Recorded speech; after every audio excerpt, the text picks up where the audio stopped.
Oh, hello guys. My name is Daniel, and this is the Daniel Star Trek cast. Um, my God, it's so exciting to be a Trekkie nowadays. Number one, we have Star Trek 4 coming out. Well, right now they're not very sure about Star Trek 4 because because like the third one, Star Trek Beyond didn't really do very well, and it didn't do very well, so they're not really sure about the next one, so they're getting their affairs in order. So I think that it's possible that they might start filming probably January 2018 or something. Actually, they'll always start filming in July. So I don't know, July or August. If not in July or August, it'll have to be sometime in like 2018. I mean, that's what I think. Anyways, it could start filming anytime between July or January. But anyways, I'm really, really excited. And also, we got this new Star Trek TV series coming out. It's going to be so good, called Star Trek Discovery. I like it. I think it's going to be so cool. A lot of people don't like it because they're like, oh, it's all action. It seems like an action series, more action oriented than cerebral, and that's good. That's a good thing, because Star Trek has to become more action oriented rather than that cerebral stuff. I never really cared for the other Star Trek series. Well, no, I love DS9. DS9 was the one that got me into Star Trek. It got me into Star Trek because it was more action focused, and it was about protecting the quadrant rather than exploration and peacemaking. I didn't like that peacemaking garbage that TNG was all about. I didn't like that. I wanted more action, and we got it. Especially in the latter seasons. In the latter seasons of DS9, it was all like Starfleet was firing first because it was a war. The Dominion War, and I love that. I really did. So, yeah, it was great. And so DS9 was what got me into it. And and then Voyager was okay. I liked the Borg. They were at war with the Borg a lot. Voyager, I liked that. So that was good. And then Enterprise was really good. They brought the temporal Cold War, and I really, really enjoyed that. I really enjoyed that. It was really fun. And it lasted 4 seasons. It would have lasted a 5th season, but then Les Moonves got in the way and canceled it because he didn't like Star Trek. So that was sad, But now Star Trek is back with a new TV series, and I couldn't be happier. This is going to be great. Although, when Brian Fuller was involved, it was supposed to take place in the Prime universe, the Prime timeline. But now, since, Fuller was fired, Fuller was fired. Now it's like a completely new timeline. It's probably a completely new timeline.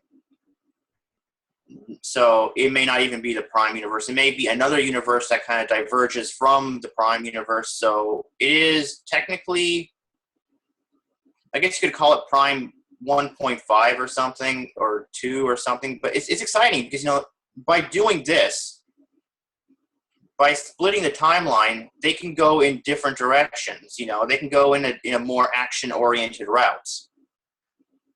I wish Jacob could talk about this too, but he's kind of busy right now. So, but it's cool. Now they can go down a more action-oriented route. It doesn't have to be the Next Generation of Roddenberry. Roddenberry's Next Generation was very, very boring. Lots of talking. Star Trek got better once Gene Roddenberry went away. Once he went away, it got so much better. With DS9 and Voyager and Enterprise. Mikey D would agree with me if he was here too. It got so much better. So, and now they want to go in a more action-oriented route. because like now there's like streaming, and you see nowadays television is much more lax, much more free to do whatever they want. It's more liberal. They can show more things.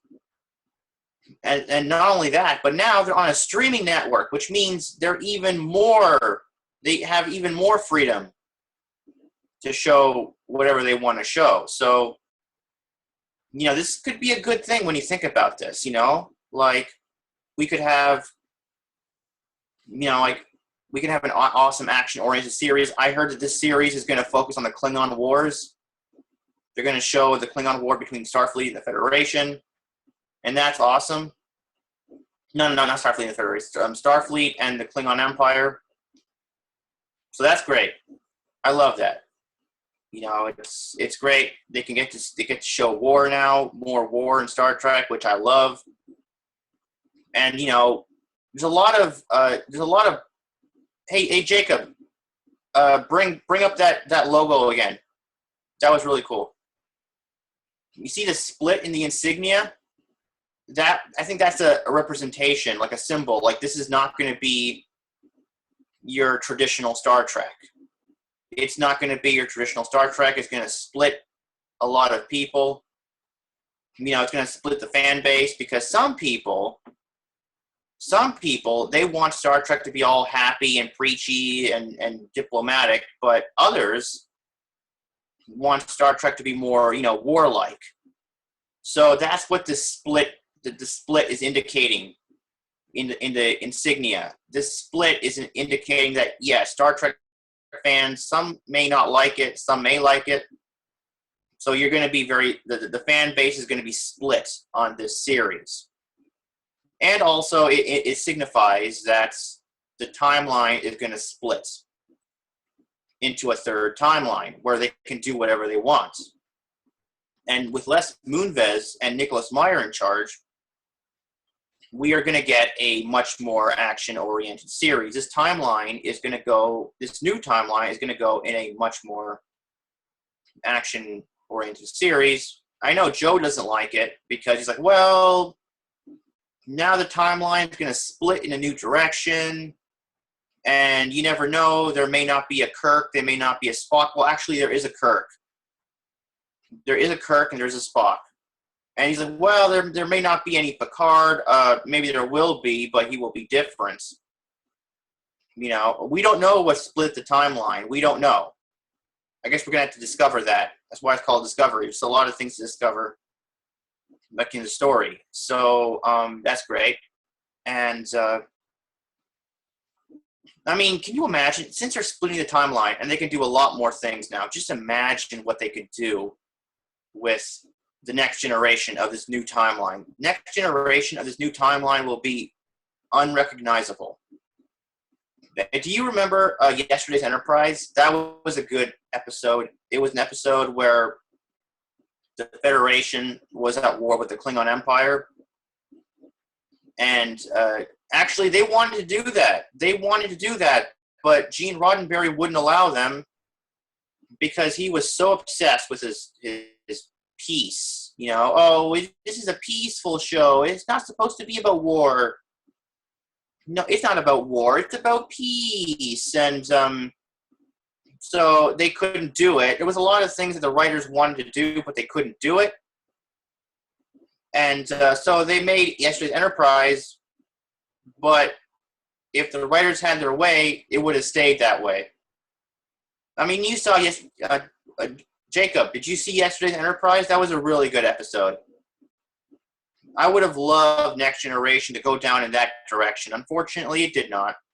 But now they have the freedom to go in that direction if they want to. It's great. And because they split the timeline, it can go in this direction if they want to. The Next Generation era, I would say, the next generation of this new timeline is going to be more Yesterday's Enterprise.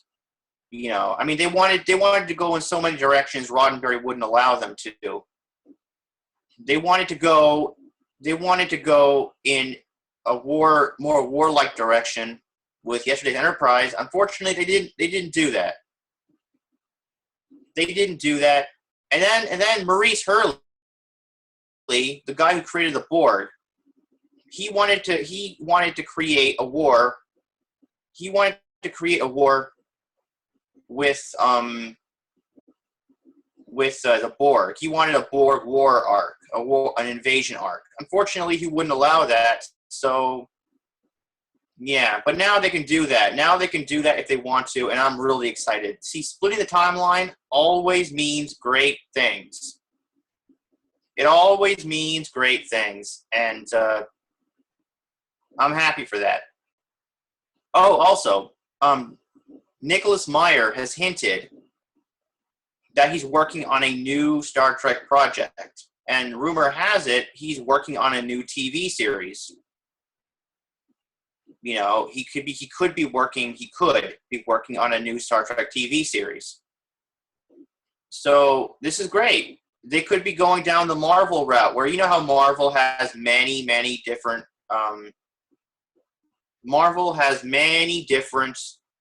TV shows. It has Jessica Jones. It has Daredevil. It has the Defenders. It has Agents of S.H.I.E.L.D. Well, they could be doing that. They could be going in different directions and making spin-off TV series. So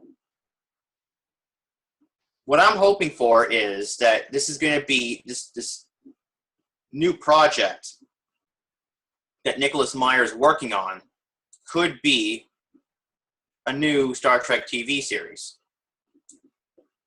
Yeah, it could be a new Star Trek TV series because a lot of people are complaining. They're like, oh, you know, we wanted a post-Voyager TV series. We don't want another we don't want another you know, TV. We don't want, you know, we don't want a pre-Kirk TV series. We want a post-Nemesis TV series. So it's possible that he may be giving this to us. You know, we could see a new TV series after Voyager, and I'm happy about that, especially if Nicholas Meyer is writing it. Because Nicholas Meyer, as you know, he is a really good. He is really good at writing.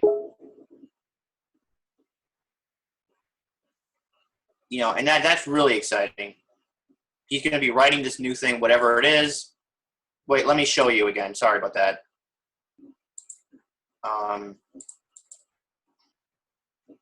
Okay, it says right here. They're giving us all they've got. There might be another Star Trek show after Discovery. Oh, I hope so. This could be a post-Voyager series because, you know, they've heard the cries of the fans. They've heard the cries of the fans, and the fans, you know, the fans want post-Voyager. They don't want pre-Kirk. So it's possible that, like I said again, Nicholas Meyer could be writing a new post-Voyager series.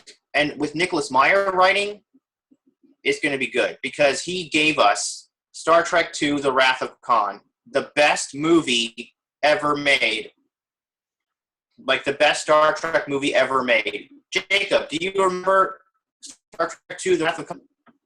Yeah, you know, it's a good movie. It's a really good movie. It was really good. It was an action movie. It's Joe's favorite movie as well. And it's a lot of people. It's arguably the best movie ever. I know some people may say, "Oh, you know, actually, the motion picture is the best because it made the most money." Well, let me tell you something. The reason why the motion picture, Star Trek, the slow motion picture, made the most money was because A, it was the first movie, and people were curious. So a lot of people went to see the movie. B, B,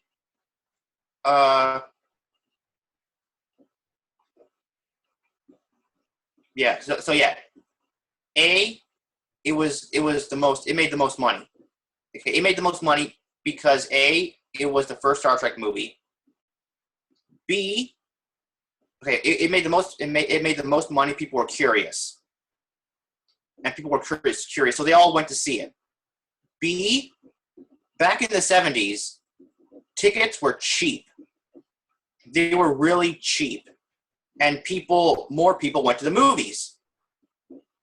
And and then C, what came out in 1977? Star Wars.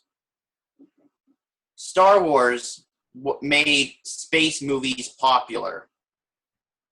People were hungry for Star Wars. People were hungry for Star Wars. And when they saw Star Trek, they were like, oh, what's the Star Trek thing? Could it be like Star Wars? So they went to watch it. But the success of the motion picture was because of many reasons. Okay? It wasn't because it was the best movie and people want a cerebral Star Trek. No, they don't want that. Nowadays, people want action. They don't want, even back then, people want action. They never wanted cerebral stuff.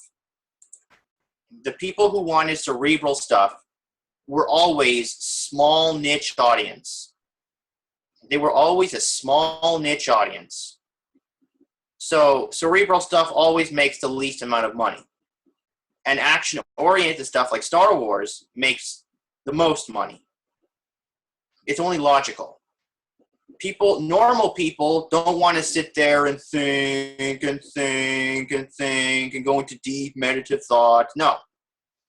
Normal people want to go on a ride. They want Star Wars. So Star Wars was the reason why, number one, Star Wars was the reason why the motion picture did so well. Star Wars came out, it made space movies popular. Number two, Star Trek the motion picture was the first movie that came out. People were curious because they were saying, oh, Star Trek, is this like Star Wars? So they went to see it. Number three, tickets were cheaper. And in the 70s, there wasn't very much.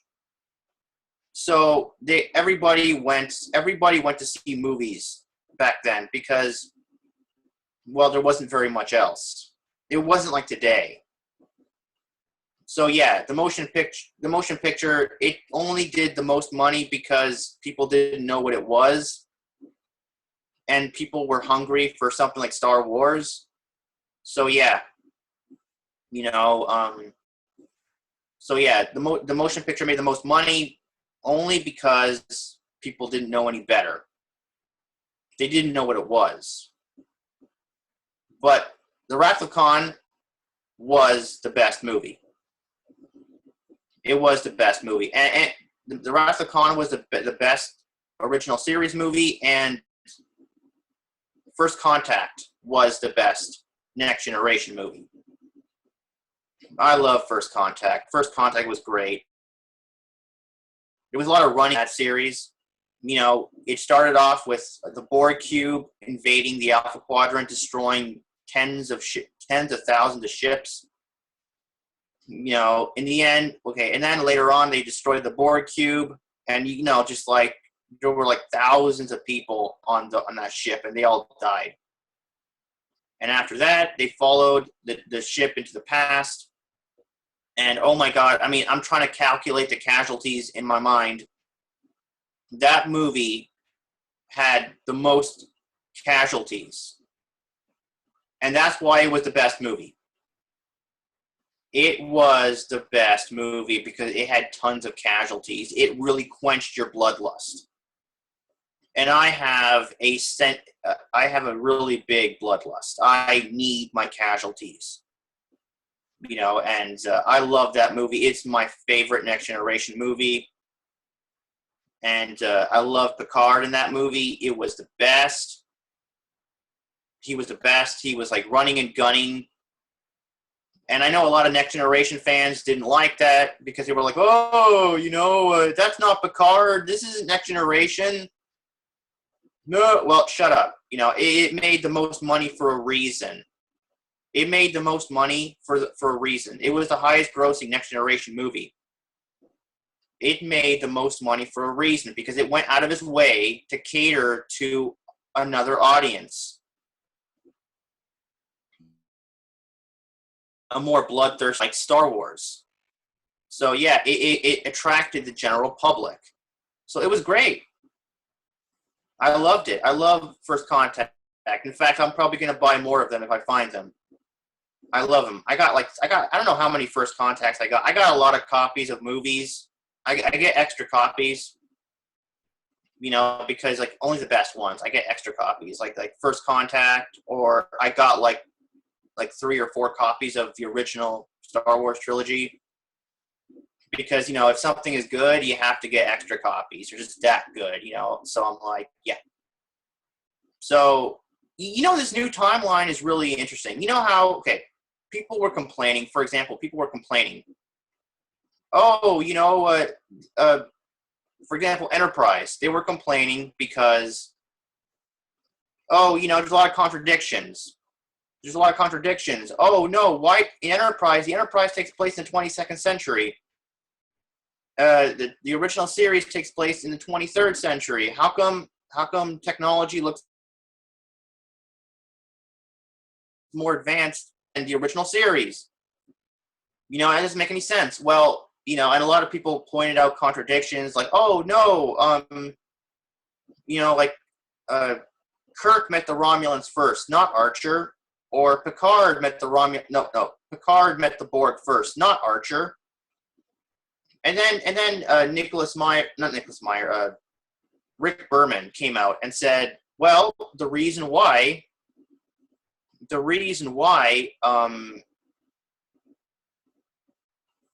everything looks more advanced is because this is an alternate timeline created from the event. This is an alternate timeline created from the events of First Contact. So exactly, in First Contact, they chased the Borg back.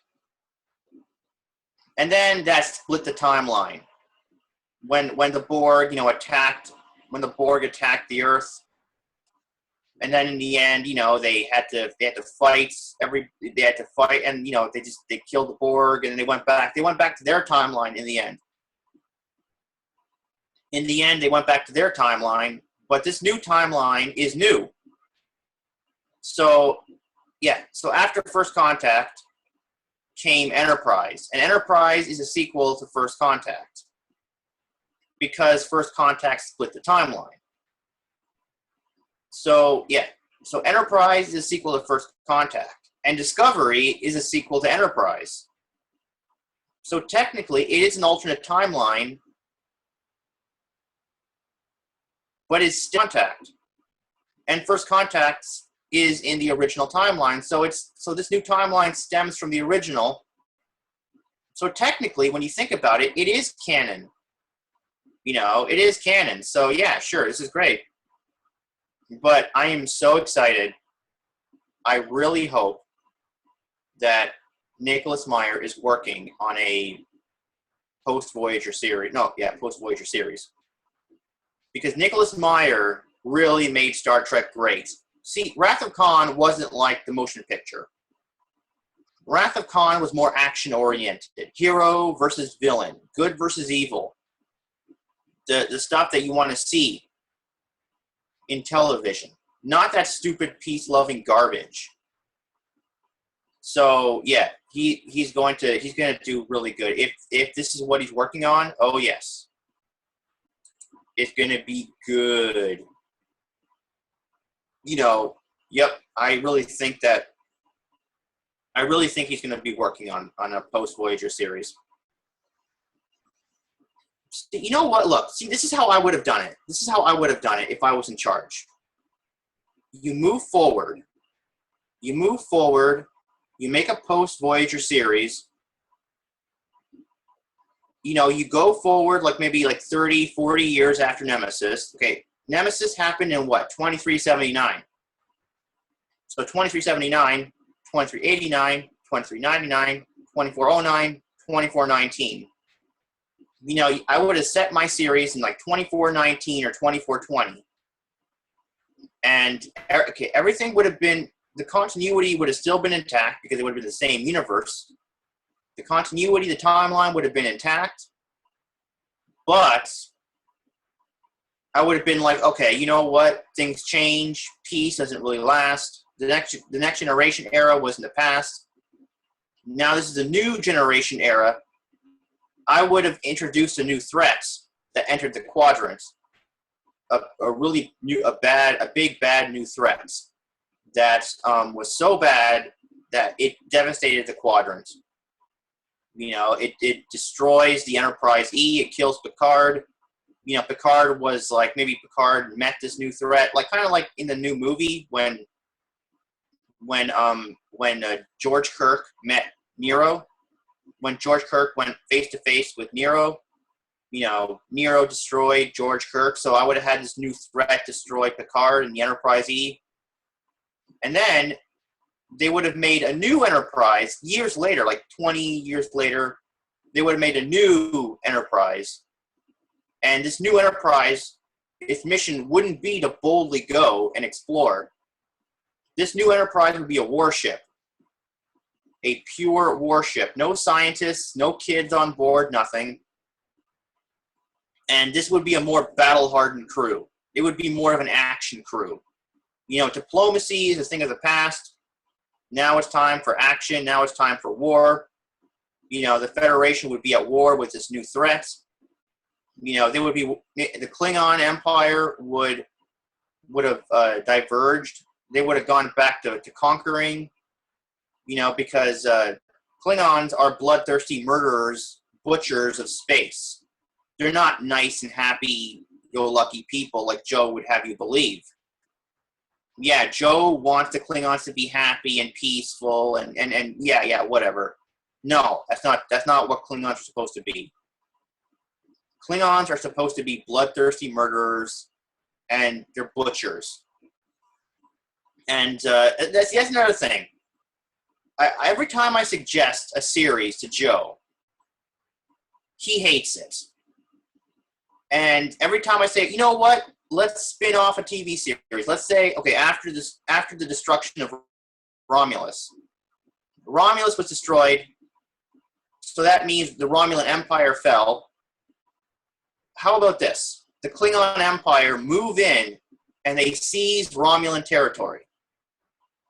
They move in and they conquer Romulan territory and Romulan worlds. And, you know, and what they do is they find a source of power. They find a source of power that, you know, they don't need the Federation anymore. Because okay, let's go back to Star Trek 6. In Star Trek 6, Praxis exploded. So they had to go to the Federation because they were in trouble. Praxis was their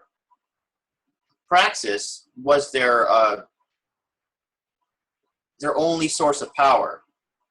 Now that Praxis is gone, they have no power. Therefore, the Empire only had like 50 years of life in it. So they went to the Federation and they asked for help.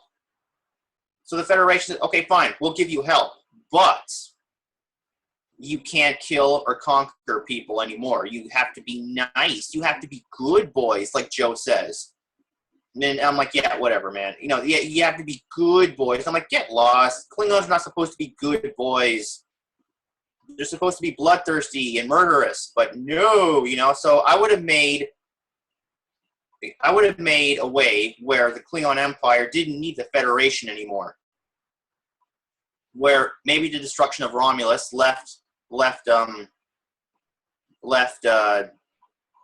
you know, gave the Klingons an opportunity to conquer that territory.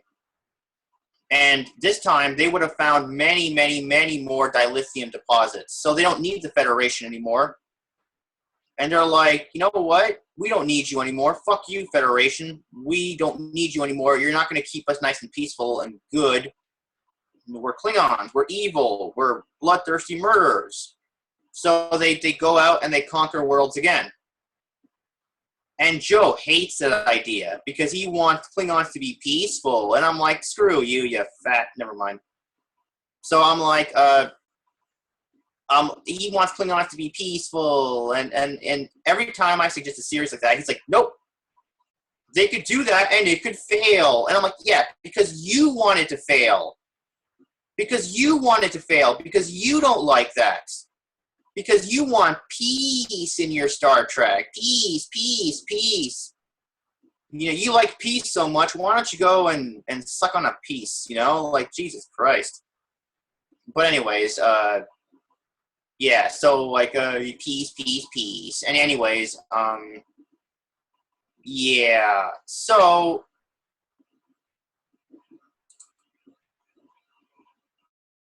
Yeah, peace, peace, peace. No, it doesn't work. It doesn't work today. Anyways, that's what I would have done. The Klingon Empire would have found a new way. They would have conquered territory, and they would have gone back to their roots. You know, they would have gone back to their roots of war. And I would have liked that. I would have liked it a lot. That's what they could have done. That's what I would have done. You know, I mean, look at television shows today. Television shows today are very dark, very gritty, very warlike, and Star Trek has to comply with today's television ways. You know, despite what the Next Generation fans may say, they want peace, they want diplomacy. No, it has to be like other shows. And yeah, it has to conform to today's television and broadcast standards. So yeah, you know, it can't be that happy-go-lucky, peaceful garbage. So Roddenberry's gone. Nicholas Meyer is gone. No, wait, not Nicholas Meyer. Sorry, Rick Berman. Roddenberry's gone. Rick Berman is gone. Thank God for that. Les Moonves wants to turn Star Trek into a more action-oriented series. You know, he fired Fuller because Brian Fuller wanted to make Star Trek into more of a Roddenberry show. He wanted to make it slow and cerebral. But Les Moonves said, "Oh no, this is entertainment." So, yep, you know, he fired Fuller, and he hired two people. He hired Aaron Harbert and Gretchen Berg. And these two people, these two new showrunners, they're just like him. They want to make Star Trek into what they want. And, yeah, so this is going to be good. This is going to be good. I have hope for the future of Star Trek. I'm excited. And even Nicholas Meyer said this series is going to reflect the world in which we live in. Like, what do we have in the world today? We have a lot of wars, a lot of wars, a lot of unrest, a lot of crap going on in the world. So the series, every good sci-fi series is a reflection of the world that we live in. So Star Trek would have to become a reflection of the world that we live in, despite what the fans may want or say. Because, you know, fans are like, oh, there's too much conflict and war in this world. I don't want to see that. Well, what do you want? You know, like, if it's different, it's not going to succeed. You know, it has to be a reflection of the world in which we live in. So, yeah, I'm happy for that. Nicholas Meyer said it was going to be a reflection of the world that we live in. I'm happy for that. And who knows, if he's working on a new series, it may be an even greater reflection of the world that we live in. You never know. So I'm excited. You know, I hope you're going to be watching, Jacob. You can watch it on Netflix if you want. Netflix, or I watch it on Putlocker. Putlocker has everything. So yeah, it's gonna, you know, actually, you know what? I'm gonna be watching it on Space Channel, because Space Channel is like, yeah, they air it on Space Channel. So people in America, people in Canada are gonna watch it. People overseas are gonna watch it on Netflix. I am going to watch it.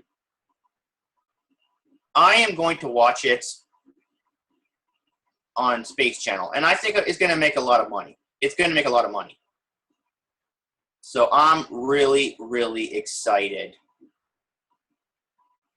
Yeah, it's gonna be so good. You know, yeah, because like especially today with today's television tech, with today's technology, they can do a lot of things. They can do a lot of things. You know, so they can show more stuff. Yeah, this is gonna be so good. So yeah, but let me 1 second. Um, yeah, that's a good picture. That's a good picture. You know, that it's a lot of people there. With suits on. I don't cosplay. I wish I could, but I don't. Yeah, cosplaying is pretty cool. I knew this girl one time. She was so awesome. She was an awesome cosplayer. Yeah. Well, yeah, she was awesome. But anyways, so yeah, it's really really good. I can't wait. If this is gonna be a new TV series, it's gonna be great. It's gonna be great. Like I said, we have Nicholas Meyer on board. I like Nicholas Meyer. Nicholas Meyer challenged Roddenberry. When Nicholas Meyer made The Wrath of Khan, Roddenberry didn't like it because, he felt it was too much like Battlestar Galactica. He felt like, this is too dark, too much death and destruction. Like, okay, Roddenberry he hated when he read The Wrath of Khan, he hated it. Roddenberry hated the various themes of aging and loss. He hated the space battles and all the death and destruction. He hated he hated he hated everything, but especially the space battles. He hated the space battles because he's like, no, Star Trek is supposed to be blah blah blah, peace, and we have to use our words. And yeah, fuck you, Roddenberry. You and your fucking peace and your fucking words. Like, no.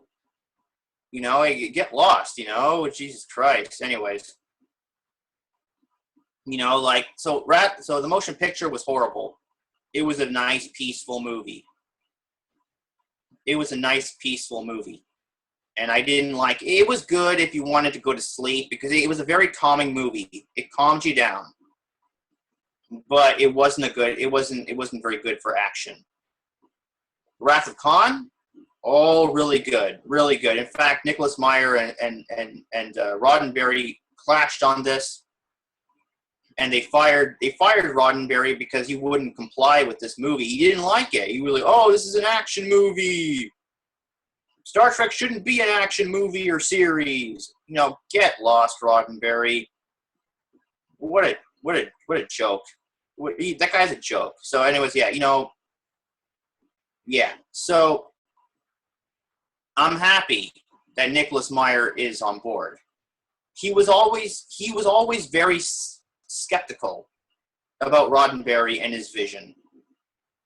He was skeptical. He didn't care for it. He's like, nope, this has to be realistic.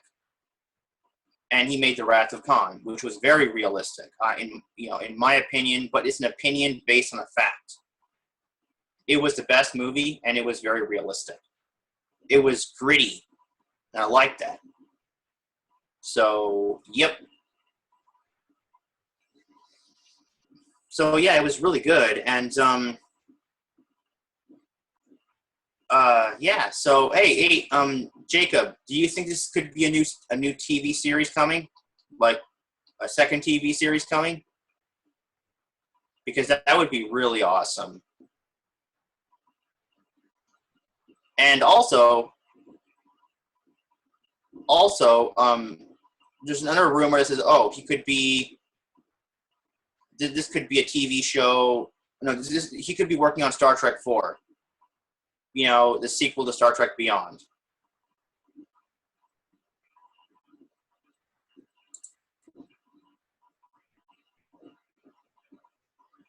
So this could be a new Star Trek 4. You know, so this is great. I mean, if it's that would be good. But they're already writing Star Trek 4, so I don't think they could do that. They started writing it in December, last December.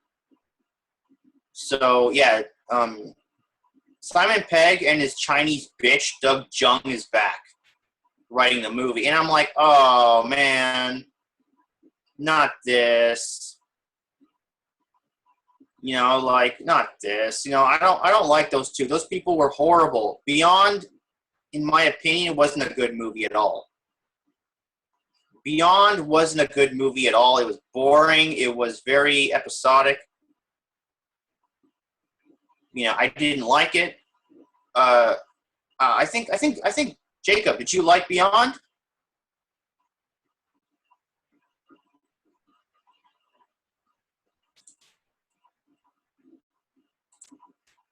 Because I don't know, I didn't really like it. I was like, well, you know, it wasn't very. It wasn't a very good series. It didn't feel good, but you know, I mean, movie. It didn't feel very good. But the next one is going to have J.J. Abrams back, so I think he's going to be writing with them. He's going to be writing probably with them and directing.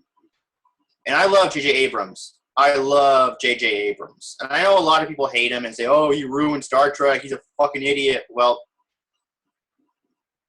Now, I have a message for all the Star Trek haters out there who hate J.J. Abrams. Attack Abrams all you want. He's successful. He is successful. You can attack him all you want. He is successful. And, you know, he keeps on... He is successful. He's rich. And he's got it made. So you can attack him all you want. I mean, his movies are not going away. Even the people, the actors, said they want to grow old into the role. So they're going to keep on making. They're going to make 5, 6, 7, 8. Who knows how far they're going to go, and that's exciting. So yeah, it's really good time to be a Star Trek fan and a sci-fi fan in general. Yeah, this is going to be good. And there's also rumors that maybe Nicholas Meyer's working on a Next Generation movie.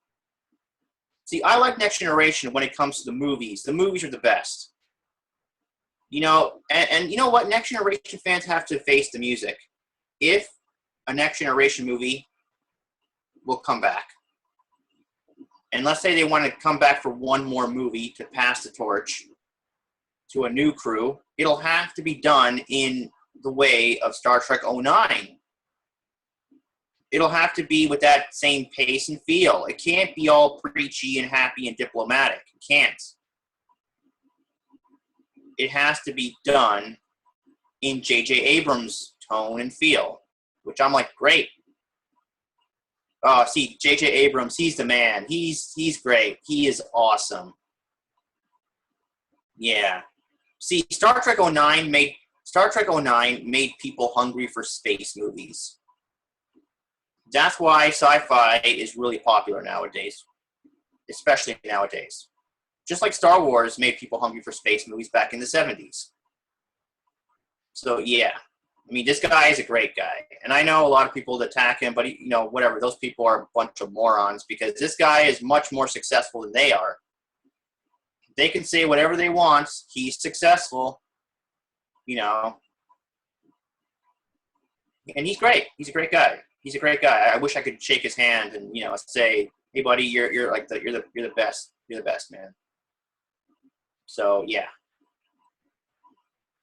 but yeah, you know, it's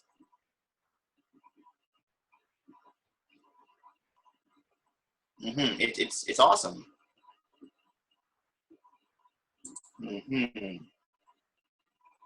So yeah, going back, okay. Also, about Star Trek 4. There's a rumor. There's a rumor going around that this could be. They could be tying everything into a new series. Maybe they could be tying it into a new series. We could have the new Enterprise and the new crew leaving their timeline and going to the original timeline, which would be awesome. I mean, there's so many rumors out there. I really hope that some of them are true.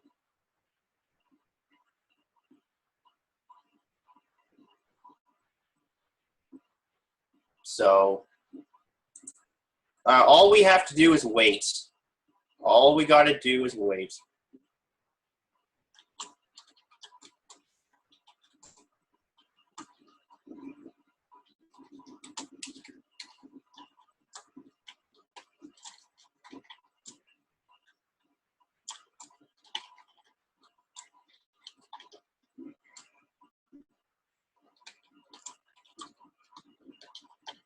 So yeah, it's great. Anyways, so guys, so we have to end the cast now. I'll see you later on the Daniel Star Trek cast, and hopefully Jacob will join next time. Yeah. So I'll see you later, guys.